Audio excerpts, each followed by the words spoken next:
Salut à tous, salut à toutes, on se retrouve aujourd'hui pour une nouvelle chronique Game Set Talk. Donc aujourd'hui, je vais revenir pour vous sur le tirage au sort du tableau masculin de Roland Garros 2017. Donc je vais organiser ça de la même manière que ce que j'avais fait pour l'Open d'Australie. Donc je vais revenir d'abord sur le tableau des joueurs français, donc sur 3-4 joueurs, ceux qui ont un tableau à mon avis le plus intéressant à évoquer. Ensuite, on verra ce que le tirage au sort a réservé au Big Four. Et enfin, je vous donnerai donc le match que je pense qui sera vraiment à ne pas manquer en première semaine.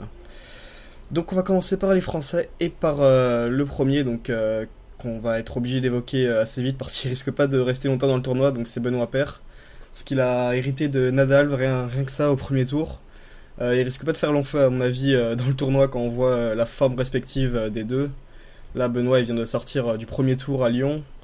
Alors que Nadal, on sait qu'il a enchaîné quand même Barcelone, Monte-Carlo et après Madrid avant de sortir plutôt, plutôt tôt à Rome.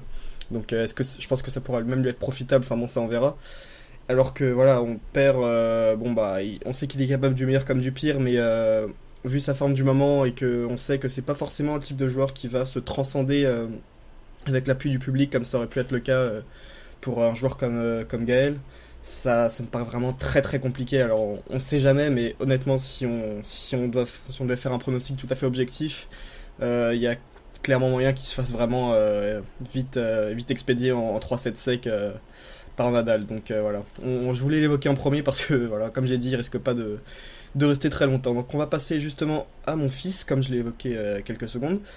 Donc lui, on sait que Roland Garros, c'est vraiment le tournoi qu'il attend chaque année. Et cette fois, il n'a pas eu un tableau évident. Donc un premier tour qui pourrait être vraiment assez spectaculaire face à Dustin Brown.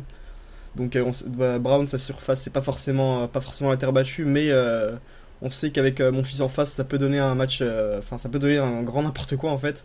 On se souvient de ce que mon fils avait fait par exemple quand il s'était retrouvé face à Fognini, un autre joueur un petit peu fantasque, il y a quelques années à Roland Garros, ça avait été du n'importe quoi et ça pourrait vraiment faire la même chose avec Brown.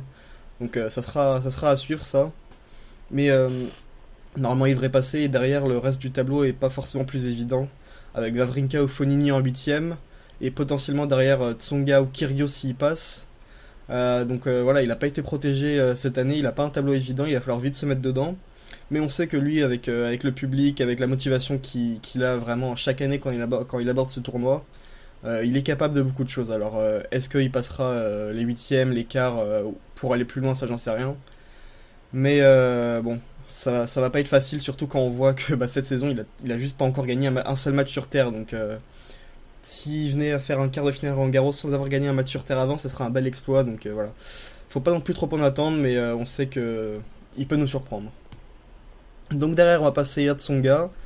Donc comme je l'ai dit juste avant, il pourrait croiser donc mon fils en quart de finale. Mais pour ça, il faudrait déjà qu'il passe Kyrgios au troisième tour. Ensuite, potentiellement Silic ou Ferrer en huitième. Alors, c'est pas deux joueurs qui sont au top de leur carrière. Je veux dire, surtout Ferrer qui en ce moment est clairement sur le déclin. Silic, il fait une saison quand même plutôt correcte sur Terre. Il a gagné Istanbul sans perdre un seul set.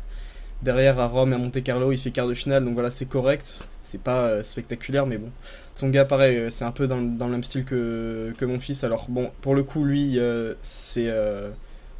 il avait pas trop la tête au tennis en ce moment, Joe. Enfin, il venait d'être père, tout ça. Donc, est-ce qu'il arrivera avec la préparation idéale? Ça, on le saura assez tôt dans le tournoi, finalement, quand on verra son niveau de jeu. Mais pareil, c'est le genre de joueur que le public français adore à Roland Garros et qui peut vraiment se sublimer en partie grâce à ça. Et enfin, on va en finir par Lucas, par Pouille, qui a eu un tableau vraiment extrêmement difficile, hein. Il arrive pas en confiance, hein. Il a perdu au premier tour à Madrid, il a perdu au premier tour à Rome. Et s'il veut espérer aller un petit peu loin dans ce tournoi, il va falloir vraiment très très vite se mettre dedans. Parce que dès le deuxième tour, il a Thomas Bellucci, alors c'est pas forcément le joueur le plus dangereux pour Lucas. Mais sur Terre, ça peut être un piège. Derrière, il prend Ramos Vinolas.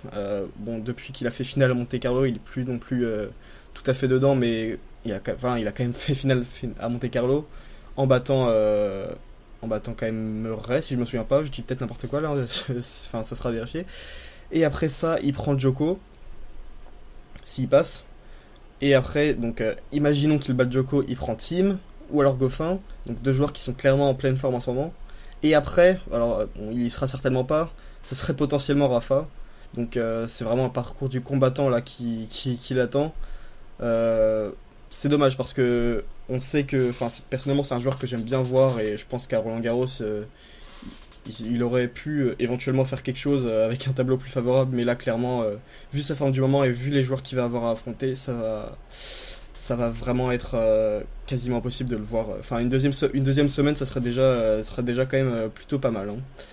Donc on va passer ensuite aux joueurs du top 4 qui ont eu des tableaux plutôt, on va dire, hétérogènes. Parce que voilà, on va commencer directement avec Murray, qui a eu un tableau pour le coup vraiment compliqué. D'autant plus quand on connaît sa forme du moment et sûrement sa confiance du moment qui doit être assez désastreuse.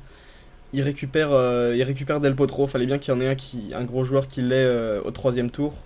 Bah, ça sera Murray, donc c'est sûrement le pire tirage possible qu'il pouvait avoir au troisième tour.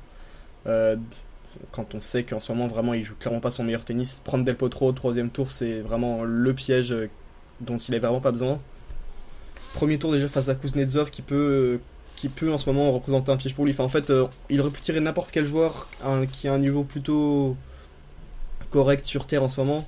On se serait inquiété et là forcément on va s'inquiéter dès le premier tour et encore plus au troisième quand il jouera Del Potro. Derrière s'il passe, il y a éventuellement Zverev, Nishikori ou Cuevas en quart. Donc à mon avis, il peut se remettre très vite dedans, mais à mon avis il passera pas l'écart parce que Zverev en ce moment c'est clairement plus fort que lui sur terre. Nishikori et Cuevas aussi. Donc voilà. Si passe l'écart, franchement on pourra dire bravo. Derrière, on va donc passer à Djokovic, donc qui a un tableau plutôt dégagé jusqu'au huitième. Donc, comme on a évoqué, ça peut être éventuellement Pouille ou Ramos. Et après, derrière, c'est à partir des quarts, ça sera vraiment le gros combat, ce qui va prendre potentiellement Thiem ou Goffin. Donc, dans les deux cas, alors Thiem, il a vraiment explosé à Rome. Bon, c'était sur un match. Djoko était vraiment, on a l'impression qu'il était en transe carrément. Est-ce qu'il pourra répéter ce genre de performance? On ne sait pas. Et derrière, bon, s'il passe Thiem ou Goffin, on aura donc potentiellement le match du tournoi que tout le monde va attendre, la demi-finale face à Nadal. À Madrid, il n'avait pas existé face à l'Espagnol, mais depuis, il s'est ressaisi, il s'est remis un petit peu les idées à l'endroit. En plus, ça sera la première fois, donc on le verra encadré par Agassi. Alors, ils n'ont pas eu le temps de travailler encore extrêmement longtemps ensemble, donc est-ce qu'on va direct sentir la patte Agassi dans son jeu? C'est pas sûr, mais ça peut l'aider, ça peut être le petit regard neuf d'Agassi qui peut éventuellement l'aider à trouver des solutions, à retrouver confiance en lui, surtout après un tournoi de Rome relativement satisfaisant compte tenu de ce qu'il avait proposé jusque-là. Donc voilà, on va l'attendre au moins jusqu'en demi pour cette demi-finale face à Nadal. Ensuite, on va passer donc à Stan, qui n'a pas été épargné, mais bon, on sait que sur un tournoi, il est capable de tout. Il commence donc au second tour avec un premier match piège face à Berloc. Derrière, il prend Fonini éventuellement. Après, éventuellement, Monfils. Donc voilà, Monfils, le Wawrinka Monfils en huitième à Roland Garros, donc ce sera sûrement sur le central. Ça peut être vraiment, vraiment énorme. Je l'ai pas pris comme match à pas manquer en première semaine, mais voilà, ça aussi, faudra pas le louper. Derrière, éventuellement, il prend Joe. On se souvient de leur demi-finale il y a 2 ans qui était également assez enfin en termes d'ambiance et de niveau de jeu par moment vraiment assez énorme.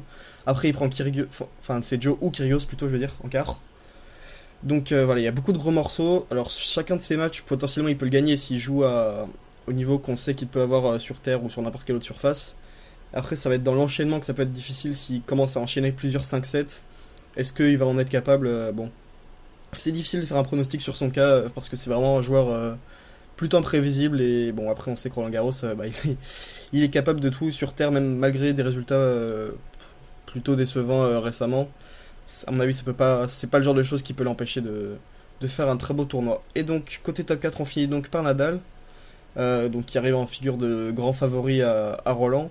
Donc il prend un premier tour face à Benoît Paire, donc ça on l'a déjà évoqué. À mon avis ça va pas durer très longtemps ce match là. Derrière éventuellement Simon troisième tour. En 2 sets gagnants, j'aurais dit pourquoi pas, est-ce que Simon peut l'embêter un tout petit peu, mais en 3 sets gagnants, ça paraît impossible. Éventuellement, voilà, le premier test, ça pourrait être Bautista Agut en huitième. Et après, Dimitrov ou Raonic en quart, bon voilà, c'est des joueurs qui peuvent l'embêter, mais encore une fois, quand on voit le niveau qu'il a en ce moment, s'il arrive pas en demi, à mon avis, ça sera vraiment une grosse déception, quoi. S'il arrive pas en demi face à Djoko, ça sera une déception. Et donc on finit par le match à ne pas manquer en première semaine. Donc ça sera à mon avis le premier tour entre Zverev et Verdasco. Parce que Zverev est dans la forme de sa vie, il vient de remporter Rome, il joue un tennis vraiment que je trouve assez plaisant. Et en face parce que Verdasco, même s'il est à 33 ans, qu'il est plus vers la fin, un peu sur le déclin et qu'il n'a pas des résultats non plus monstrueux sur terre, on sait que sur un match il peut vraiment se donner à